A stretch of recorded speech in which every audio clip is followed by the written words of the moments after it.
Hello everyone on 195TheGlobe. This is DJ Jade on Jade's Tuesday Choice, and I'm going to let Amaya here introduce our special guest. Take it away, Amaya. It's Joe Mcelderry on 195TheGlobe, and he's wide awake. Joe Mcelderry, everybody. That was very good. Thanks. Yeah, she's got a great voice. Yeah, I mean, it's nice. so much. Yeah, it's nice to have you here, Joe. So I'm going to hand over to Lucy and Chessie, and they're going to take away the first part of the interview with you. So, naturally, as some people will know, Joe found fame on the X Factor in 2009, the first year I actually watched it fully. And what I wondered, actually, like throughout the live shows that you've done, what was like what was the show that you found the most challenging? Like, of all the weeks that you did, or which? I think probably singing "Somebody to Love" was probably the most challenging. Okay. Trying to rehearse that song and working out all of the kind of arrangements of it all and everything. That was kind of my one where I was like, this is really hard. I found that week the toughest. It is quite a difficult song to sing, isn't it? Yeah. To be Very fair. difficult song to sing. It's actually funny though. Funny, it's one of my favourite songs to perform still now though when I do it, because people just love that song, you know. It's such a classic. Everyone knows it, don't they? Yeah. That's the thing. It's such a classic. Well, Lucy, was there any anything? Do you still keep in touch with your mentor from X Factor? Or? Yeah, that's a good point. Cheryl Cole. We do kind of loosely, not all the time, but if we see each other, you know, we'd catch up and stuff, but we're not like, we don't always chat, if you know what I mean. Yeah. Yeah. How do you think you would have managed had you applied now with, for instance, the 6-chair challenge? Now that's around. Yeah, I was wondering. Yeah, I think my naivety actually was my saviour in a way, because I was so young and because I was kind of unaware of the ruthlessness of the industry. I think my naivety kind of protected us a little bit because I was just kind of excited to be there. But I think the show's kind of gone on to become like such a pantomime of a reality TV show almost. You know, it's kind of like, it's so dramatic now. And it was dramatic then, but I think it's gotten even worse now. It's like the dramatics of it are just out of this world. And I think the 6-chair challenge is so... I'm not a fan of that part of it, you know. I think it's quite cool to kind of give somebody an opportunity and then take it away from them. Yeah. It's cruel. It's kind of done, that bit's pretty much done for television, isn't it, really? Does anyone mind if I ask a quick question? No, that's okay. Do that again? I was saying, if it's alright, I'm going to ask a quick question to you, Joe. Of course. So, here's a light-hearted spin on this interview. Is Simon as much of an ogre as he portrays himself to be? Good one.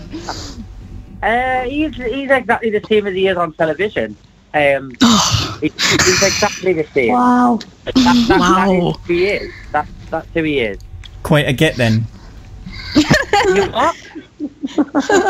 Quite a get. He's made many successful artists, so, you know. Yes, but he knows it. Yeah, that is very true. But no, it's not just X Factor, though, that we need to talk about with Joe here. He also won Pop Star to Opera Star 7 years ago as well, in 2011. That was such a fun experience. It was that was an amazing experience to be a part of. It was so much fun. I really enjoyed that, so. By the way, this is Amaya here. I just want to say you covered Time to Say Goodbye by Andrea Bocelli really bloomin' well. Thank you very much. Thank you.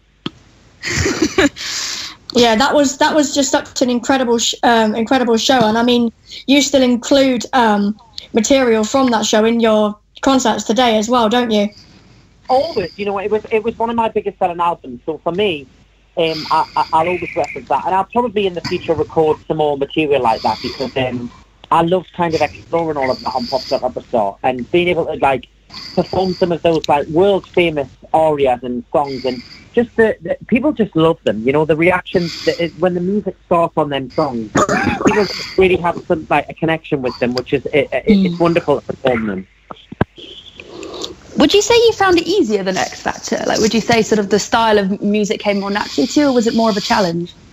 No, it was way more of a challenge, because obviously I had to learn a different style of singing, you know, and with that meant a breathing technique and language. You know, singing in a different language is really a complicated thing if you don't speak that language as well. Yeah, I did some. It's not easy, is it? Yeah.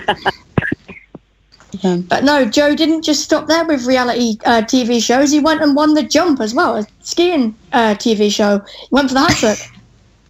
So well, yeah, and that in itself was a completely obviously different challenge in the sense of I can ski, and I've been on many skiing holidays, but in terms of actually you know, hurtling down a mountain on an ice tree at 80 mile an hour, that's not something you can kind of control, you know. That was it was a scary challenge, that one.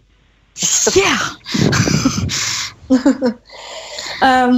But yeah, I think now we've had lots and lots of fans tweeting in questions for you, so me and Amaya are gonna read out some of these questions for you as well. Yeah, okay.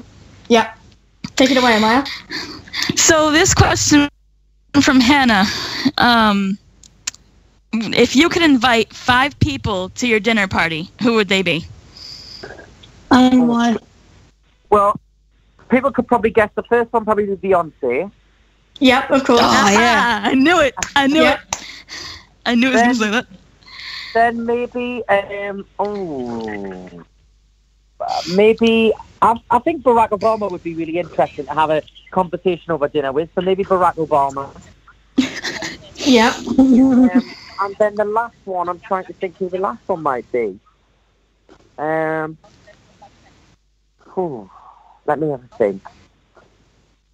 I can't think of the last one. Maybe, I mean, obviously this person is dead, but I would have been really interested to speak to them and get their insight on the music industry and their music. Michael Jackson. Yes. I'd love to have spoken to him. He was so ahead of his time musically that I would be interested to see how his mind works and things. You know, like in conversation. You know, Jill, I really hoped you'd say Michael Jackson. I love him. Yeah, I'm a huge fan of what he did with his music and stuff. He was incredible. Yep. Definitely, and his production was amazing too. Yeah, he was an all-rounder. You know, he did it all. Mm-hmm. So, Amaya, did you want to pick another question? This is from Courtney, and I think everybody else would be interested to know this as well. Do you have any plans to release any new music in the future this year?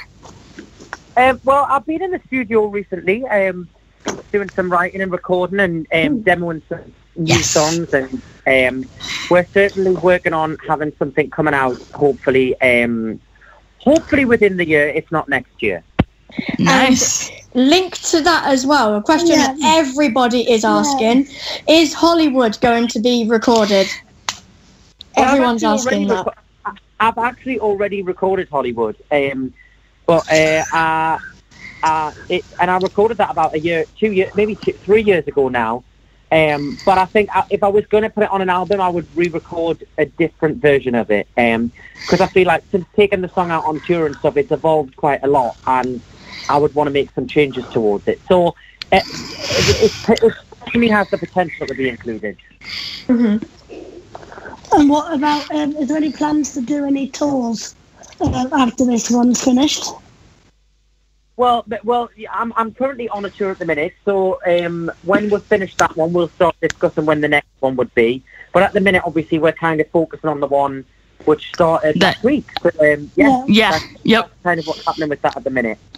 Oh. Which I was on the phone with Jade, and I loved it every second of it. So you heard it over the phone? Yeah, I did. I was the one you talked to, and I was waiting for you since 4 a.m. at stage tour. 4 a.m. my time. Oh yes. Wow. Well, I hope you ended up getting some sleep then. Nope.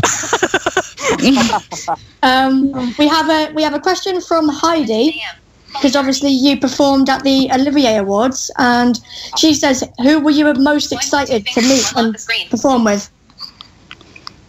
Ooh, I tried to actually, but I didn't end up seeing her. I wanted to meet Patti LuPone, because she's like a musical theatre legend. But just the way the present and everything worked, I didn't get the chance to meet her. I would have liked to have met her, but it was chaos back there. You know, it was actually quite hot. Everybody kind of was in their own little huddles of, you know, because the show was kind of, there were so many performers and so many cast members. I had a few friends in different shows, so it was nice to see all of them as well. Nice one. And we have one from Taco in Holland. Do you have any plans to come to Amsterdam and perform? I have no plans, but I would love to come over there and perform, so hopefully we can make something happen in the future. I still say you should come to the US or do a show in the UK in June, because I'll be over there. London specifically. We'll work on that then. We'll work on that. But I would love to come out to I would love to take my music to America as well. So hopefully we can do that in the future as well. And then we'll finish off, I'd say, with one more maybe. Do you want to pick the last one, Amaya? I don't know. Okay, well, I have one here from Megan. She says, if you could choose to be in any musical apart from Joseph, what one would you choose and why? Oh, wow. I mean, I'm a huge fan of Wicked. I'm a huge fan of Wicked, and I love the music in Wicked. So maybe Wicked. Wicked. Or what else?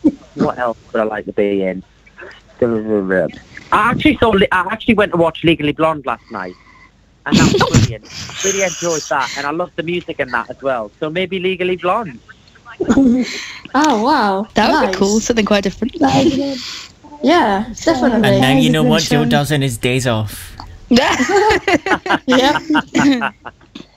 So just quickly, Joe, so you mentioned you're touring at the minute, so where can people find you so they can look up tour dates and things?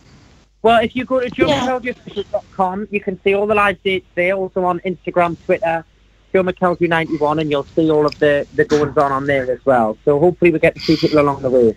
Yeah, and just to let everybody know as well, this week he's on tour Blythe tomorrow and Thursday, Billingham Friday, then it's 2 shows, hometown shows, on Saturday in South Shields. Now that'll be fun, and I believe you're doing an afternoon tea performance on the Sunday. We are, yes. So it's a busy week this week. I'm looking forward to it. And she's going to go to all of them. No. I wish. Yeah, it'd be good, wouldn't it? Jade, are we asking that piano question as well quickly? Don't worry, Joe. We lock her up after the end of the show, so you'll be safe, all right? But yeah, go on.